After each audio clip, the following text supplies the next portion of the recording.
This is Riya Sharma and welcome to Ezlet institute. So आज की हमारी जो वीडियो है उसका टॉपिक रहेगा सीटेट के पर्सपेक्टिव से, केवीएस के पर्सपेक्टिव से और जो हमारा स्टेट का कमीशन है उसके पर्सपेक्टिव से कंप्लीट ईवीएस पैडागॉजी को कवर करने का। ठीक है, तो शुरू करेंगे हम ईवीएस के ब्रॉड थीम्स के साथ में। तो ईवीएस के 6 ब्रॉड थीम्स होते हैं अर्ली क्लासेस में, क्योंकि हमारे सब्जेक्ट की जो फर्दर ब्रांचेस हैं जैसे polity, history, geography, environmental science, general science, physics, chemistry, biology, ठीक है।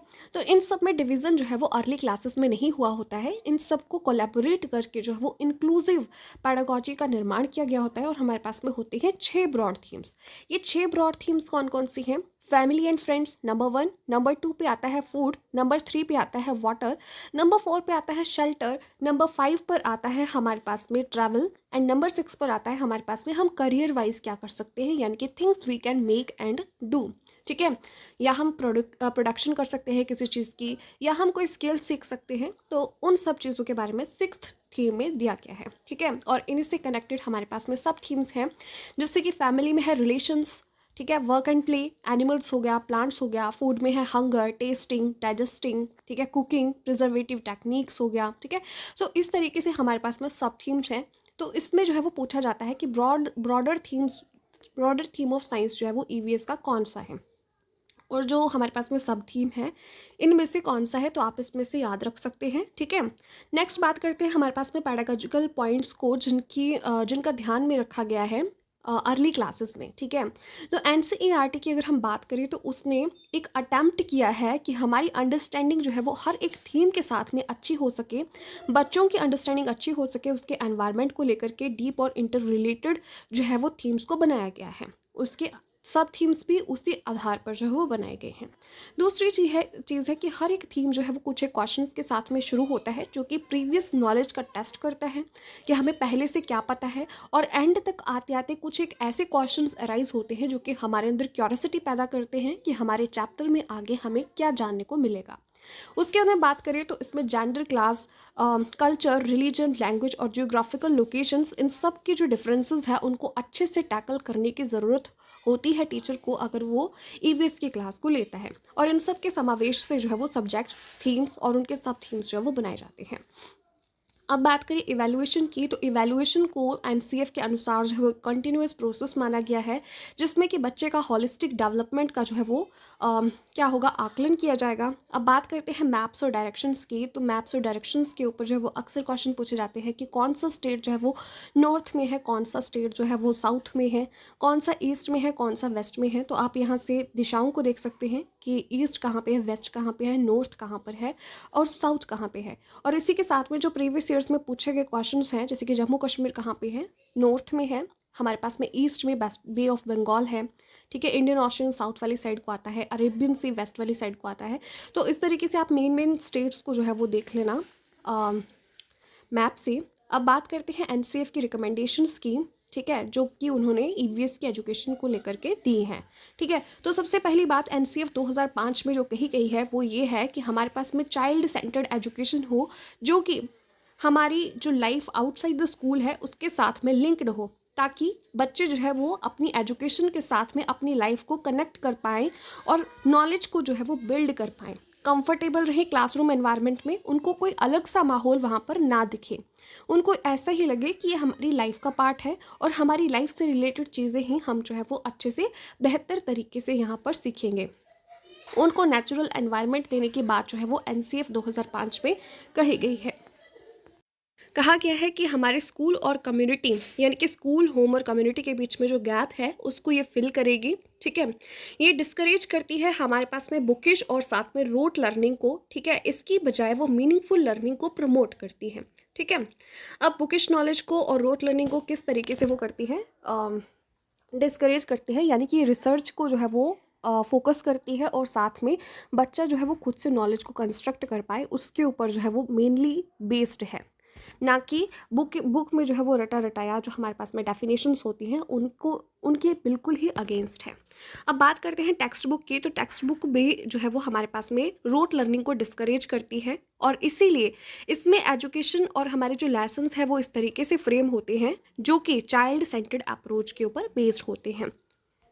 अब बात करते हैं इंटीग्रेटेड अप्रोच की या फिर लर्निंग की, ठीक है। तो हमारे पास में साइंस में अर्ली जो क्लासेस होती हैं ईवीएस की, तो उसमें मैंने आपको जैसे कि लेसन के शुरू में भी बताया, हमारे पैडागोजी की क्लास की शुरुआत में भी बताया कि हमारे पास में हिस्ट्री, जियोग्राफी, पॉलिटी और environmental science, science, physics, biology, chemistry, इन सब की सब स्ट्रीम्स जो है वो नहीं होती हैं, बल्कि हम इसको एक इंटीग्रेटेड फॉर्म में पढ़ते हैं।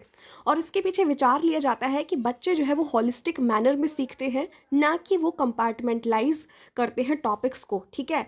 यानी कि वो अभी तक डिवीज़न करने में कैपेबल नहीं होते हैं, इसलिए उनको जो है वो इंटीग्रेटेड अप्रोच के साथ में सारे सब्जेक्ट्स को कोलैबोरेट करके जो है वो पढ़ाया जाता है, ठीक है। क्लास थर्ड से जो है वो ईवीएस स्टार्ट होती है और फिफ्थ, थर्ड से लेकर के फिफ्थ क्लास तक जो है वो ईवीएस को एक कोलैबोरेटिव सब्जेक्ट के रूप में पढ़ाया जाता है, ठीक है, एनवायरमेंटल एजुकेशन को। और उसके बाद में इसकी सब स्ट्रीम्स जो है वो पढ़ाई जाती हैं।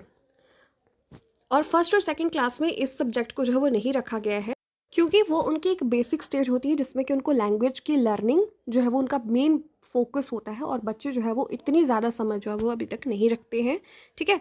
इसलिए जो है उनको बचपन में फर्स्ट और सेकंड क्लास में जो है वो साइंस की सब्जेक्ट जो है वो नहीं होती है। अब बात करें टेक्स्ट बुक की ब्रॉडर सेंस में, तो टेक्स्ट बुक जो है वो हमारे पास में फोकस नहीं करती है जिन चीज़ों के ऊपर। वो सबसे पहली चीज़ है कि जो हमारे पास में डेफिनेशंस हैं और मोर इन्फॉर्मेशन है, उसको जो है वो इग्नोर करके जो इम्पॉर्टेंट चीज़ें हैं उनको एक वार्तालाप के माध्यम से जो है वो समझाने की कोशिश करती हैं। अलग अलग तरह के पहेली और बूझो जैसे एग्जाम्पल्स जो है वो हमारे टाइम पे भी हमने पढ़े हैं, ठीक है। तो उस माध्यम से जो है वो बच्चे अपने आप से और अपनी लाइफ से इंटर रिलेट कर पाएँ। तो क्वेश्चन से जो है वो लेसन स्टार्ट होता है, और डिस्कशन के माध्यम से जो है वो हम अलग अलग चीज़ों को जो है वो देखते जाते हैं और सीखते जाते हैं। ऐसा लगता ही नहीं है कि बुक जो है वो किसी अलग जगह से आई है, अलग कल्चर या अलग तरह का नॉलेज जो है वो अपने अंदर समावेशित करती है, बल्कि ऐसे लगता है कि बच्चे आपस में वार्तालाप करके ही जो है वो अलग अलग न्यूज़पेपर के ऊपर में बात कर रहे हैं, अपने आसपास के लोगों के बारे में बात कर रहे हैं, एनवायरनमेंट के बारे में बात कर रहे हैं, और इसी माध्यम से उनकी ईवीएस को लेकर के जो नॉलेज है वो कंस्ट्रक्ट होती जाती है। अब बात करते हैं हमारे पास में 1992 के प्रोफेसर यशपाल सिंह की जी की जो रिपोर्ट थी उसके बारे में, ठीक है, जिसके ऊपर जो है वो हमारा एनसीएफ 2005 जो है वो बेस्ड था, ठीक है। तो जैसे कि मैंने आपको पहले जो हमने वीडियोस बनाई थी, हमारे नेशनल जो एजुकेशन कमीशंस रहे हैं आज तक के, किस तरीके से हमारा एजुकेशन सिस्टम डेवलप हुआ, तो उसमें भी हमने देखा था कि यशपाल जी की जो कमेटी आई थी, तो उस टाइम पे हमारे पास में क्या था कि हमारे पास में ट्रेडिशनल सिस्टम ऑफ एजुकेशन था, टीचर सेंटर्ड अप्रोच रहती थी, रोट जो हमारे पास में लर्निंग है उसके ऊपर जो है वो सारी चीज़ें बेस्ड थी, स्कूल्स दूर दूर होते थे और रिसर्च और इंफ्रास्ट्रक्चर के ऊपर इतना ध्यान नहीं दिया जाता था। इवन इंफ्रास्ट्रक्चर इतना अच्छा होता ही नहीं था, बच्चों को पीटा जाता था। तो ऐसी जैसी चीज़ें थी जिसकी वजह से हमारा जो एनरोलमेंट था वो बहुत कम था, और इसके अलावा टॉयलेट्स की फैसिलिटी नहीं थी।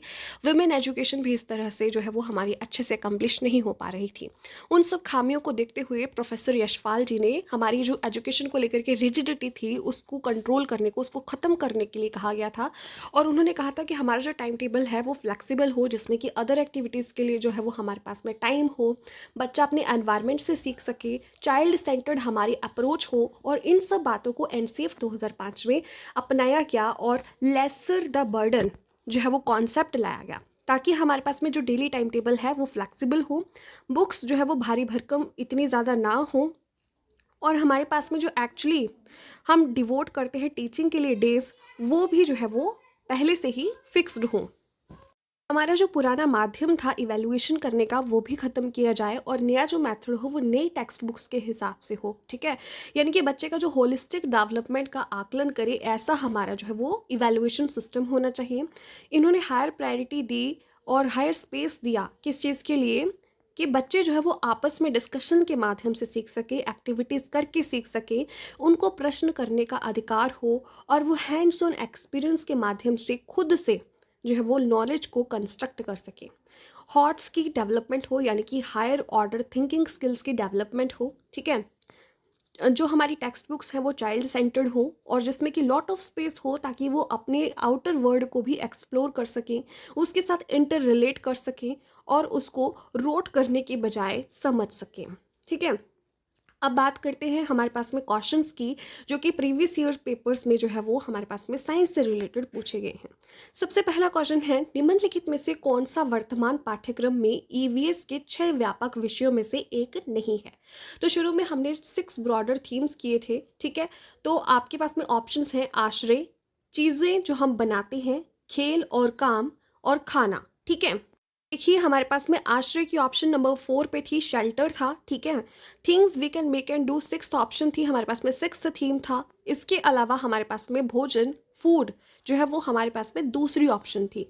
तो तो इनमें से ऐसी कौन सी ऑप्शन बचती है? ऑप्शन नंबर सी ऐसी है जो कि हमारे पास में ब्रॉडर थीम्स के अंडर नहीं आती है, इसको आप सब थीम के अंदर ले सकते हैं, खेल और काम, ठीक है। तो इसका जो करेक्ट आंसर हो जाएगा वो होगा ऑप्शन नंबर सी।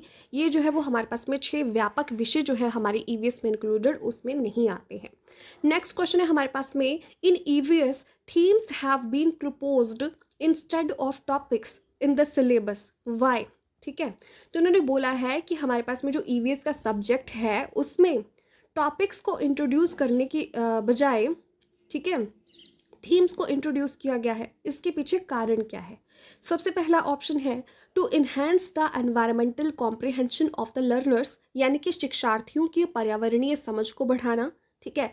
दूसरा ऑप्शन है for developing connected and interrelated understanding of issues of the learners to the local environment, यानी कि शिक्षार्थियों के स्थानीय परिवेश के मुद्दों से जुड़ी और परस्पर संबंधित समझ विकसित करने के लिए।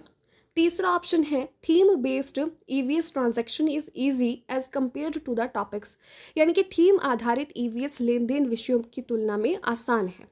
और चौथा है for reducing chapters in EVS, यानी कि ईवीएस में अध्यायों को कम करने के लिए, ठीक है। तो इसका जो पहला ऑप्शन है to enhance the environmental comprehension of the learners, ये कुछ हद तक ठीक हो सकता है, लेकिन इसका जो एप्रोप्रिएट आंसर है वो है ऑप्शन नंबर बी, ठीक है, for developing connected and interrelated understanding of issues of the learners to the local environment, ठीक है। क्योंकि थीम हमारे पास में ब्रॉडर कॉन्सेप्ट है और उसके अंदर सब थीम्स भी आ जाते हैं। थीम्स के बारे में हम जब सोचते हैं तो उनके हम डायरेक्ट जो है वो बना पाते हैं कि हमारे रियल लाइफ में वो सिचुएशंस कैसी हैं, और उसके साथ में इंटर रिलेट करके हमारे जो कॉन्सेप्ट्स को लेकर के अंडरस्टैंडिंग है वो ज़्यादा बेहतर हो सकती है। सिलेबस को कम करना या फिर ईजी हो जाना सिलेबस का, क्योंकि उसके अंदर सब थीम्स तो होंगे ही। सो ये दोनों जो है वो हमारे पास में गलत है। फर्स्ट वन कुछ हद तक ठीक हो सकता है, लेकिन इसका जो एग्जैक्ट आंसर है वो है ऑप्शन नंबर बी, ठीक है। तो आप ऑप्शन नंबर बी को यहाँ पर करेक्ट कर सकते हैं। नेक्स्ट क्वेश्चन है हमारे पास में, which one of the following characteristics should an EVS text book at the primary level not have, ठीक है। यानी कि जो प्राइमरी लेवल पर ईवीएस की बुक होती है, टेक्स्ट बुक, ठीक है, उसमें जो है वो निम्नलिखित में से कौन सी विशेषता जो है वो नहीं होनी चाहिए, ठीक है। ऑप्शंस हैं, it includes true stories and incidents, ठीक है, यानी कि इसमें जो है वो हमारे रियल लाइफ से रिलेटेड जो असली कहानियाँ होती हैं और इंसिडेंट्स यानी कि घटनाएं होती हैं वो शामिल हो। It focuses on definitions and explanations of abstract concepts, यह अमूर्त अवधारणाओं की परिभाषा और स्पष्टीकरण पर केंद्रित है, ठीक है। तीसरा ऑप्शन है, it presents natural and socio cultural environment in an integrated manner, यानी कि यह एक एकीकृत तरीके से प्राकृतिक और सामाजिक सांस्कृतिक वातावरण को प्रस्तुत करता है। चौथा है, it caters to diverse backgrounds of the students, यह छात्रों की विविध पृष्ठभूमि को पूरा करता है, ठीक है। तो इसमें अगर आप देखेंगे तो नहीं होना चाहिए इन्होंने लिखा है, तो इसका जो ऑप्शन नंबर बी है वो करेक्ट हो जाएगा कि it focuses on definitions and explanations of abstract concept, ठीक है।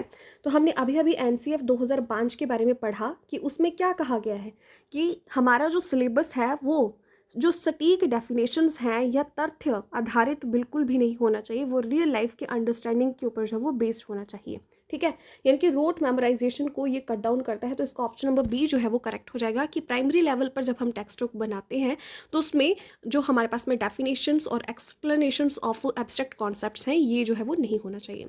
उसके बाद में है, in EVS concepts and issues have not been compartmentalized into science and social science. Why? EVS में अवधारणाओं और मुद्दों को विज्ञान और सामाजिक विज्ञान में संकलित नहीं किया गया है, क्यों, ठीक है।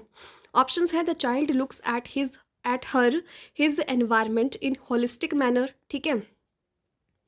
यानी कि बच्चा समग्र रूप से अपने परिवेश को देखता है। It is a good teaching learning strategy, यह एक अच्छी शिक्षक रणनीति है। It is for decreasing the syllabus load, यह सिलेबस लोड को कम करने के लिए है। Syllabus of EVS has been prescribed as such by CBSE, यानी कि ईवीएस के सिलेबस को सीबीएसई के द्वारा ऐसा निर्धारित किया गया है। तो इसका जो करेक्ट आंसर है वो है हमारे पास में ऑप्शन नंबर ए, कि the child looks at his her environment in holistic manner. इसको हमने पैडागोजिकल कॉन्टेक्स्ट के अंदर किया था कि बच्चा जो है वो अर्ली एज में क्या होता है कि सारी चीज़ों को भागों में बांट करके देखने के बजाय किस वे में देखता है, होलिस्टिक एज होल देखता है, ठीक है। और इसी तरह से अगर हम अपने सब्जेक्ट को भी इस तरीके से बनाते हैं कि वो बच्चा जो है वो सारे जो हमारे पास में आसपास की चीज़ें हैं उनको समग्र रूप से देख सके, तो उसकी समझ बेहतर हो सकती है। इसीलिए जो है वो हमारे पास में अर्ली स्टेजेस में सब्जेक्ट को कंपार्टमेंटलाइज करने की बजाय जो है वो इंटीग्रेटेड फॉर्म में प्रस्तुत किया जाता है, ठीक है। तो इसी के साथ में ख़त्म करते हैं हमारी आज की वीडियो। आई होप आपको साइंस की जो ईवीएस की हमारी पैडागोजी की वीडियो है ये समझ में आई होगी। इससे पहले हम मैथ्स की और इंग्लिश की कंप्लीट पैडागोजी को कवर कर चुके हैं। देखने के लिए प्लेलिस्ट का लिंक मैं डिस्क्रिप्शन बॉक्स में दे दूंगी। Thank you so much for watching the video, stay tuned.